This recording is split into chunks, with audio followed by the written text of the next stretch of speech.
Hello friends, आपका अपने YouTube channel पर स्वागत है। आशा करती हूँ आप सब अच्छे होंगे। इस वीडियो में हम भारत पाकिस्तान मीडिया में राष्ट्रीय अंतर्राष्ट्रीय मुद्दों पर जो डिस्कशन होता है उसके बारे में जानेंगे। वीडियो पसंद आए वीडियो को लाइक करें और चैनल को सब्सक्राइब करके अपनी राय कमेंट बॉक्स में जरूर दें।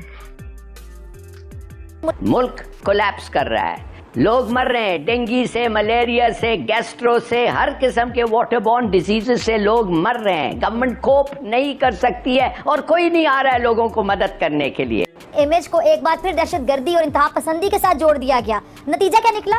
मुल्क में बढ़ती बैरूनी सरमायाकारी रुक गई। कि आप जिनके प्यारे मर गए, जिनके बच्चे भूख से बिलक रहे हैं, जिनकी माएँ जो है, जो अनिका ने बताया, डेंगू के मच्छर का शिकार हो गई है ना, मैं आमिर ज़िया, खुदा की कसम मैं उनको देख के आया हूं, उनकी आंखों में नफरत है और ये शिद्दत उबल रही है। अगर अभी भी इनको ये खेलने से अपने बाज ना आए तो आपसे तो इंडिया बेहतर है। खुदा, हमने कसूर क्या किया यार तुम्हारा? पाकिस्तान के अवाइस कोड अवाम को आप कैद में मारना चाहते हैं। हमने क्या कसूर किया पाकिस्तानी के अवाम ने तो तुम खेल रहे हो उनके साथ बैठ के? पाकिस्तान के मुश्किल हालात पाकिस्तान को इस धारणे पे पहुंचा देगा कि पाकिस्तान को सेल होना पड़ेगा और पाकिस्तान एक बार फिर इंडिया का पार्ट बन जाएगा। बड़ी बदकिस्मती से मैं कहना चाहूंगा कि अब पाकिस्तान के अंदर हम इस वक्त कंगाल हो चुके हैं। इवन पेंशन देने के लिए भी हमारे पास पैसे नहीं है। मेरे अल्फाज की रुकनत से अंदाजा लगाएं कि मैं लफ्ज ढूंढ रहा हूं कि लोगों के हालात इतने खराब हैं। इंडिया का बढ़ता स्टैचर, कोई भी इकोनॉमिक पैरामीटर उठाइए, India has grown leaps and bounds. नाज़रीन इकराम, मुल्क इस वक्त नाजुक सूरत हाल से गुजर रहा है। हमारा भी यही दिल है कि ये पाकिस्तान सेल आउट हो और दोबारा से इंडिया के पास चला जाए। हम हिंदुस्तान में पैदा हुए, यहीं के हैं, चाहे आपने उसका पाकिस्तान बनाया हो, बांग्लादेश, नेपाल, लंका, कुछ भी। हमें एक 10,000 साल पुरानी तारीख और उसकी हिस्ट्री याद है। आप आए हैं किसी तुर्की घोड़े के ऊपर, टट्टू के ऊपर। पिछले 7-8 महीनों में 8 लाख मेरी उम्र के पाकिस्तानी मुल्क छोड़ के गए हैं, सिर्फ और सिर्फ इसलिए कि वो मायूस हो चुके हैं। इस वक्त लोग पाकिस्तान को छोड़कर बिजनेसमैन जा रहे हैं। ये वो वक्त आ गया जब पाकिस्तान से सब टेक्सटाइल जो है बांग्लादेश मूव कर गई थी। और आपको ये बात पे फख्र है कि हमने जी हिंदुस्तान की बड़ी लूट मार की। अरे जिनको उठा के बेचा तुमने, आज दुनिया डिटरमिन कर रही कि इंडिया क्या है और बाकी दुनिया क्या है। लोगों के पास यहाँ पे रोटी खाने के पैसे नहीं है। इतनी चीजें महंगी हो चुकी हैं, डॉलर इतना ज्यादा पाकिस्तान में महंगा हो चुका है, इवन डॉलर मिलते नहीं है पाकिस्तान में। ये तो मुल्क के साथ गद्दारी हो रही है, यानी शर्म से डूब के मरने की है कि 9 महीनों में पाकिस्तान के साथ जो हुआ है, हम यहाँ पे बैठ के रोते हैं। एक लिस्ट जिसमें 35 कंट्रीज ने अपना इंटरेस्ट शो किया है इंडियन रुपी में ट्रेड करने के लिए इंडिया के साथ। इवन की लिस्ट में ये बात भी शो की गई है कि ग्लोबल रिस्पेक्ट हासिल कर सकता है इंडियन रुपी। भारत के मीडिया की बात करूँ तो स्ट्रीम मीडिया, सोशल मीडिया, लोग वहाँ पर ये बातें कर रहे हैं, ये कवर कर रहे हैं कि भाई पाकिस्तान के गिरते रिजर्व, पाकिस्तान के मुश्किल हालात पाकिस्तान को इस धारणे पे पहुँचा देगा कि पाकिस्तान को सेल होना पड़ेगा और पाकिस्तान एक बार फिर इंडिया का पार्ट बन जाएगा।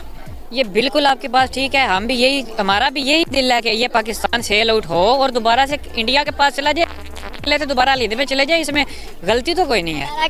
क्यों ऐसे कह रहे हो? ये चीज़ भी मैं आपको बताता हूँ। एक तो आप नॉलेज देख लें पाकिस्तानियों का, को देख लें, कंपैरिजन किसी किस्म का बनता ही नहीं है। ये बहुत बड़ी बेवकूफ़ी है कि आप पाकिस्तान को इंडिया के साथ कंपेयर कर रहे हैं। आप नहीं कर सकते। अगर ऐसा हो जाता है कि पाकिस्तान इंडिया एक पार्ट बन जाते हैं तो आप क्या समझते हो अब पाकिस्तान के उठने के चांसेस हैं उसके बाद? नहीं, उसके बाद कैसे चांसेस हो सकते हैं? हमें अभी कोई मिलकर भी नहीं उठ सकते। क्यों?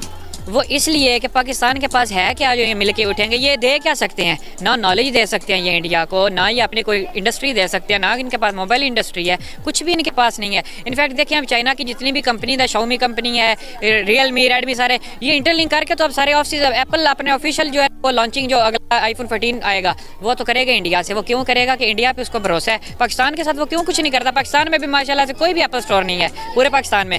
ठीक है, ये चीज़ है। पाकिस्तानी बहुत इस टाइम नीचे जा रहे हैं। और अब ये अगर लाहौर की बात कीजिए, हम जिधर खड़े हैं यहाँ पे इन्होंने एक ड्रामेबाजी बना दिया कि 10 बजे आपने हर चीज़ बंद कर देनी है।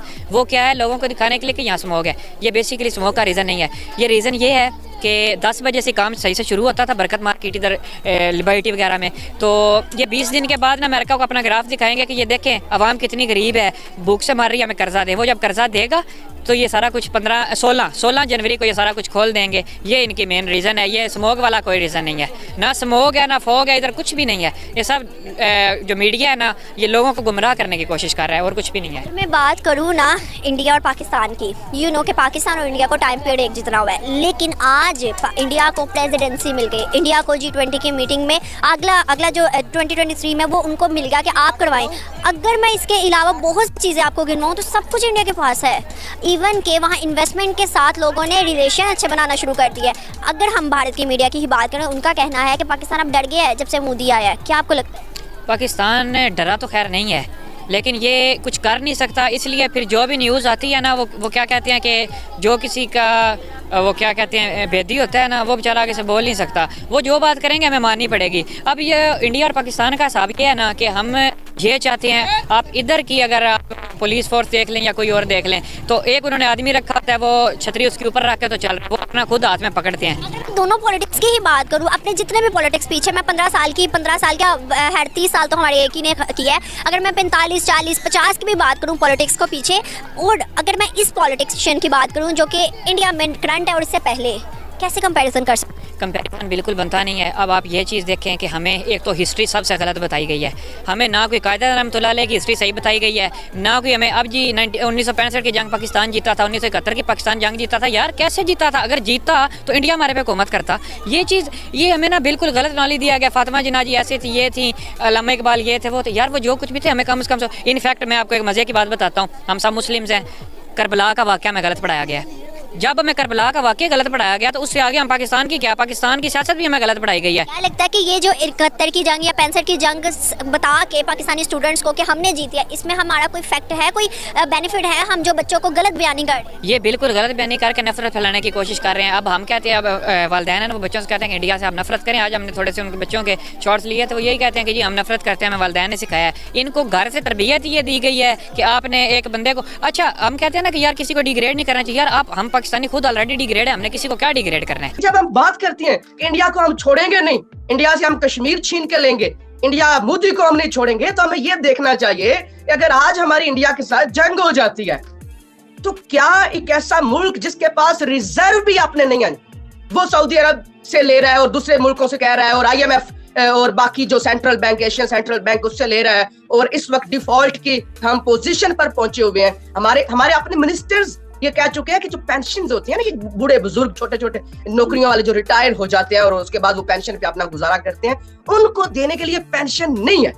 और लोगों के बिजली के बिल इतने ज्यादा आ रहे हैं कि 100 यूनिट इस्तेमाल करता है, बिल उसका पाकिस्तानी को 20-25 हजार आ जाता है। लोगों की यहाँ पे एवरेज सैलरी तो 18 से 20 हजार है ना। तो लोग, हम बात कर रहे थे कि ये पोजीशन है मुल्क की इस वक्त। 8 लाख, शर्मा जी, हमारी ये बड़ी सारी चीजें जो मैं अपने मुल्क की आपको बता रहा हूँ, मुझे बड़ी शर्म आ रही है आपको बताते हुए।